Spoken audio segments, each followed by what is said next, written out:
Welcome back to Management Development Unlocked. I'm really glad you're here. I have big news. My book, Lead Like a Pro, The Essential Guide for New Managers, launched yesterday, and it's already an Amazon #1 bestseller and #1 new release. You can get your copy at gerardtrainingsolutions.com or gtspress.com. Please remember to support the show by subscribing, commenting, and sharing. Today, I am really pleased to have Christy Freddo with me. Christy, welcome to the show. You have an eclectic background. Who are you and what do you do? Well, first, congratulations on your book. So Thanks. exciting. And Thank you for having me. So let's see. After graduating from the University of Texas, I went to work in corporate America as a trainer and someone who developed training curriculum. After a few years doing that, I took a job as a manager in marketing. So moved over to marketing. And then a year and a half later, I got promoted to be a director in international marketing and was traveling quite a bit. And then I left that job to become an entrepreneur and bought a spa about 10 years ago and have been doing that ever since. Yeah, so to go from being a director to a spa owner must have been a big change, like a big shock. Huge transition, completely Oh, different environment, completely different way of managing people. Yeah, everything so different, but both y- great. I I just have this image of the spas I've been in where they've got the nice music and the fountain and things like that, and I'm like, that is nothing like corporate America that I grew up in.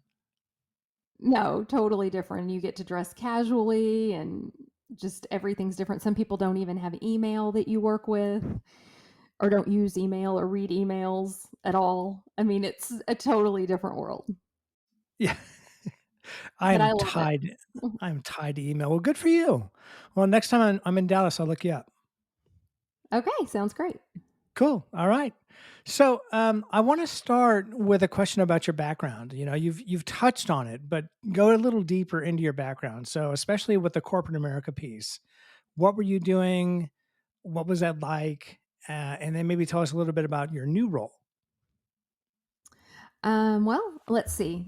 In training and development, I did a lot of curriculum design and writing of scripts for other people and made launch videos for different educational programs that were happening, and then actually did stand up training around the United States. And then when I guess I did that for about 3 years, and then I got promoted to manager in marketing, which was interesting because I was in a new department and a manager. So it was two completely new things and pretty early in my career after just 3 years or so of being an independent contributor. So that was quite the transition.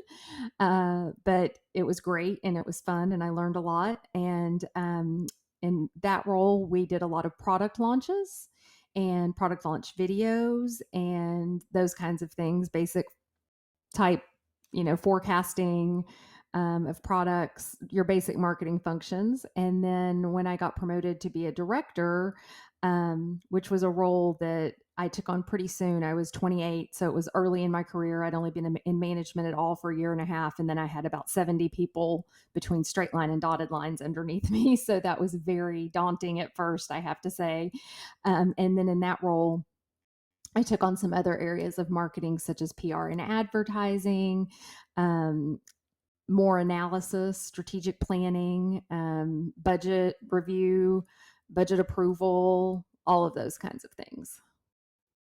And then I Okay. actually ended up getting promoted again, and then I got the sales group too, which was a whole different ballgame of a whole new group I didn't know anything about. So that was very interesting. Yeah, So and so a lot of fun stuff. you've got some deep experience in management. Yes, Yeah. yes, I do. Okay. I love leadership.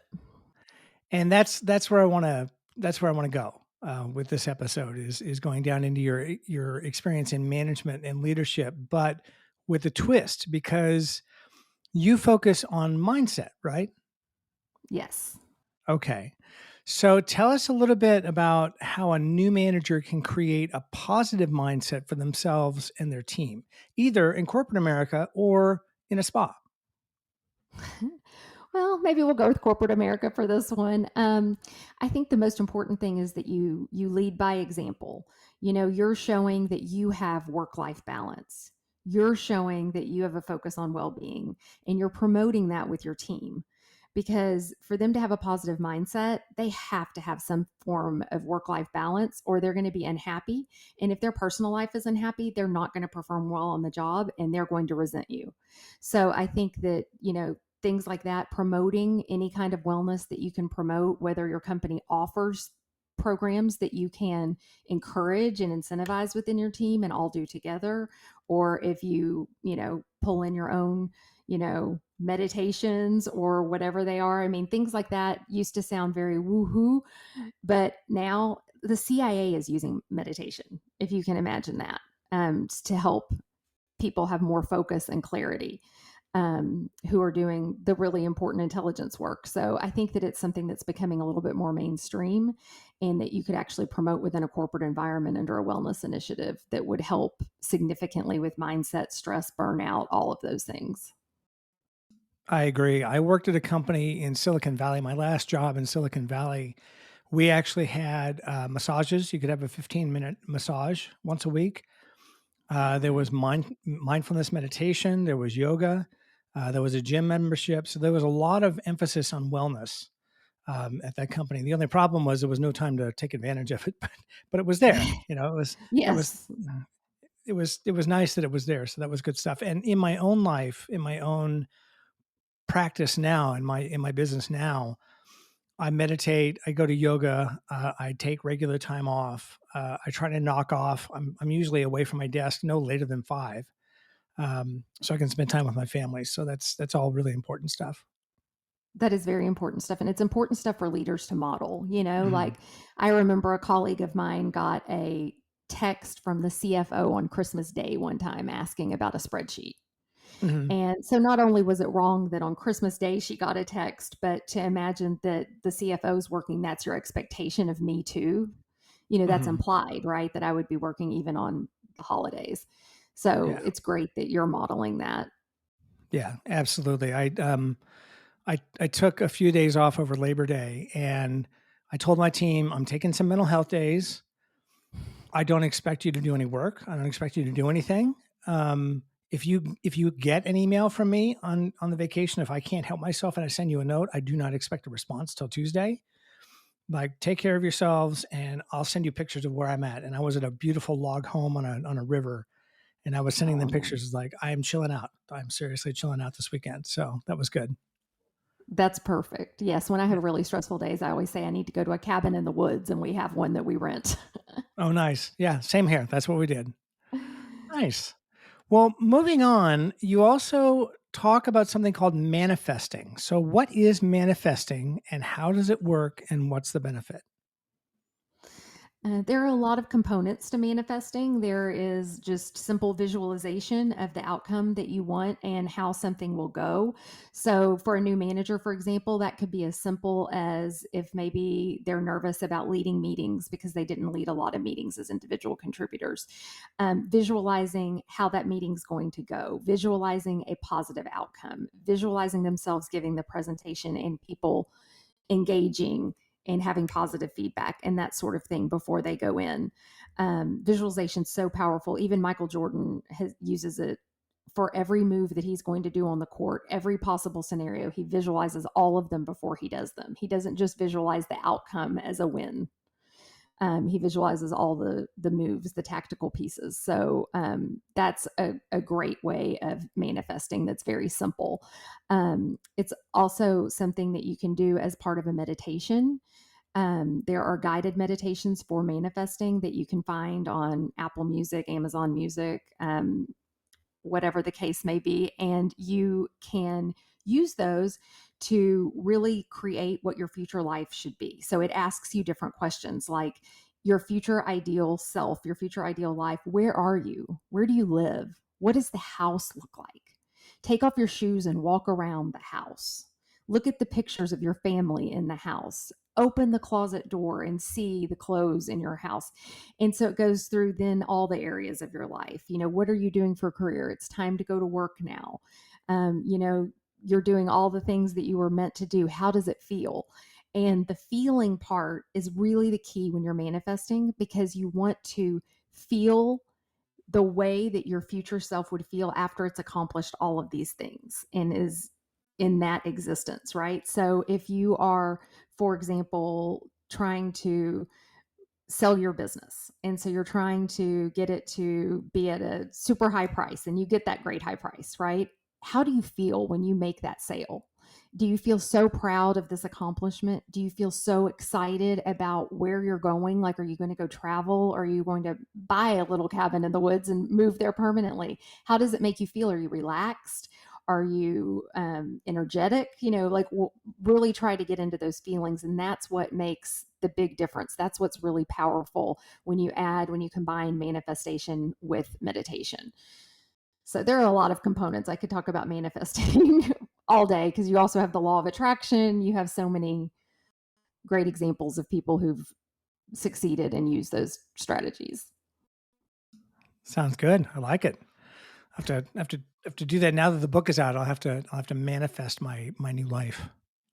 Yes, for sure. You do. All right. Let's switch to positive affirmations. And we touched on this just a little bit at the top of the show, but how do positive affirmations help a new manager, and how do we keep from getting too woo woo with them? Well, I think that affirmations work in a lot of different ways, right? Like affirming your team, affirming a good job, that sort of thing is obviously important. Talking to them about positive affirmations, or creating positive affirmations around a team goal. Um, for example, whenever I went in to work with Brazil, with our subsidiary of Brazil, it was under $10 million, and the annual revenue. And so it was in danger of being closed down, because what's even the point for a major corporation to have a subsidiary of that size, right? So it was the directive was, you grow it or it closes. And so I was sent down there in my new marketing role in international to help build Brazil. And so we first set a goal for that year to, grow just a little bit. So it was, it was, what can we do this month? Right. And we would set whatever we had the $15 million goal everywhere, right? Because that was like what we wanted to do for the rest of that year. That's what we thought we could make up, right? To get just a little bit of momentum while we were making the changes needed to get it where it really needed to go. So first we put that up because it was the end of that year. And then the next one we put up 30 million. And I mean, we put it everywhere, right? With the team as a positive affirmation. And eventually within a year or 2 years, we grew to 100 million. So it was wildly successful to have the different affirmations. But I used to tell them things like, I know that these times are hard right now, but we are going to get there, and we're going to be so big and we're going to be so successful that we are going to sit around over drinks laughing so hard, saying, remember when we didn't even have, a bathroom in our building because we were so poor we had to like go up 2 flights of stairs to go to the bathroom. Like we were working on trying to just get rid of inventory that before it expired. Like, remember when we were sitting in our new nice offices, which eventually we were, and whatnot. And so it became a rally call. Remember when, in the early days of, and every time a victory would occur, one of us would email the other one and share the good news and end it with remember when. So I think that you can use affirmations in a way in a team setting where it's very business focused and not, as you called it, woo woo. Yeah, I want to be careful of that because there's folks who enjoy the woo woo, and that's okay. And I'm just thinking about somebody who is a new manager in a corporation. That may not land. And Right. so I love how you kept your answer really business focused, and sort of imagining yourself sitting around over drinks laughing about having to walk up 2 flights of stairs to the bathroom. That would be intolerable to me, by the way. That would be a deal breaker. I'm sorry. I'm going to work someplace else. So that you worked with a bunch of tough people. So that's a really good practical application, and I appreciate that. Thank you. Yeah, for sure. Yeah. Let's talk about change. Now, I've got a chapter about change in the book, and change is everywhere. It's constant now more than ever. So, what's a manager's role in leading change for their team, and how do they keep it positive? Because you know, and I know that too much change can be overwhelming, and it gets to be a grind, and it can beat you down. So, how do you keep change positive as a manager? Well, I think the most important thing is that you lead by example. So you might get handed a change as a manager that you do not really want to implement yourself. Let's just be honest here, right? You might be in charge of making a change that you don't think is a great idea. And that is so hard when that happens. But there is no way you will successfully lead that change if you don't get on board with it and find positive things about it. And if you can't talk positively to your team, they're never going to get on board. So it's really important to keep on that game face all the time. And when there are people with doubts, and they might be the same doubts you have, just to counter it with a different positive piece of it, because change is hard. And even when it's a positive change that everyone should be able to get on board with, it's not even all that much easier, in my experience, to implement that change because they still go through all the resistance, right? So keeping them focused on the positive is so important. And I think appreciation and gratitude throughout the process for the things that they are doing, because it's not easy, and sometimes you encounter resistance from other departments, and you're leading the change. And even though it came down to you, they're looking at you and thinking, why are you doing this? And they're, they're being a little bit obstinate. And so it's hard for your team to go out there and do those things. So they have to feel like you are, really truly leading the way by pointing out the positive reasons you're doing that. How do you avoid being too Pollyannish about it, though? You know, I could imagine a team getting a little weary of a manager who's always like, "Oh, this is great. This is great." No, it's not great. They're making us change. They're making us change the cover sheet on the TPS report. I liked the old one. Why are they doing this to us? So, how do you avoid overdoing it? I think that's a really good point. I do think you have to acknowledge what they are saying and admit, there are some things about this that maybe don't seem ideal as we're going into it, but look at these three things that it's going to do that are going to be amazing. It's going to, speed up productivity. It's going to make us more organized, whatever the case may be. Because it is a good point, because somebody is going to be like, okay, you are full of it at some point. Yeah. Yeah, and I've seen that happen where folks have pushed back hard on a manager who was really positive about a change. Like, no, this is not great. So I think acknowledging that change is hard, acknowledging that this is rough, acknowledging that even good change takes energy. Everybody has their own threshold of dysfunction where they've had it up to here. Whether Yeah, it's a new baby or a wedding or a change in procedure or a merger, it all takes energy, and there comes a point where people hit their threshold of dysfunction, and that's it. And they freak. absolutely. Yeah. Absolutely. You do have to keep it real. Yeah. Yeah. Absolutely. Okay. Good. Well, I'm glad you said that. So let's talk about you now. Tell us about your coaching business and your roadmap and ebook. So, my coaching business came from my own transformation in 2011. I left my corporate job. I was in an abusive marriage, and I got out of that, and I got sober in 6 months' time, and didn't really know what I was going to do with my life, just that it needed to change. And over time, I stumbled upon different strategies and different techniques that helped me make changes. And I, within 2 years of having left corporate America, which was the first decision in that series of changes, had rebuilt my life, bought my business, was a successful entrepreneur, met the man that I ended up marrying, and then we've now blended a family. And I got to do all of this while being sober, which was the best part. So I want to share those strategies with anyone who will listen, of how I did those things, how I rebuilt a life that is so amazing and is truly my best life. So I wrote the ebook that talks about a lot of those stories of how I came upon the strategy, how I got to where I am, so that I can help other people. So that ebook is available on my website. So that is something that everybody will be able to get and download. That link will be in the show notes. But we also have the Reinvention Roadmap, which is also free. And that is a guided workbook that helps you figure out where you are today and where you want to go and helps you take those first steps. Amazing. Thank you so much. I'm sure that folks will appreciate that. So that is good stuff. And as an aside, Finn is a fantastic editor. Don't worry, we'll fix it.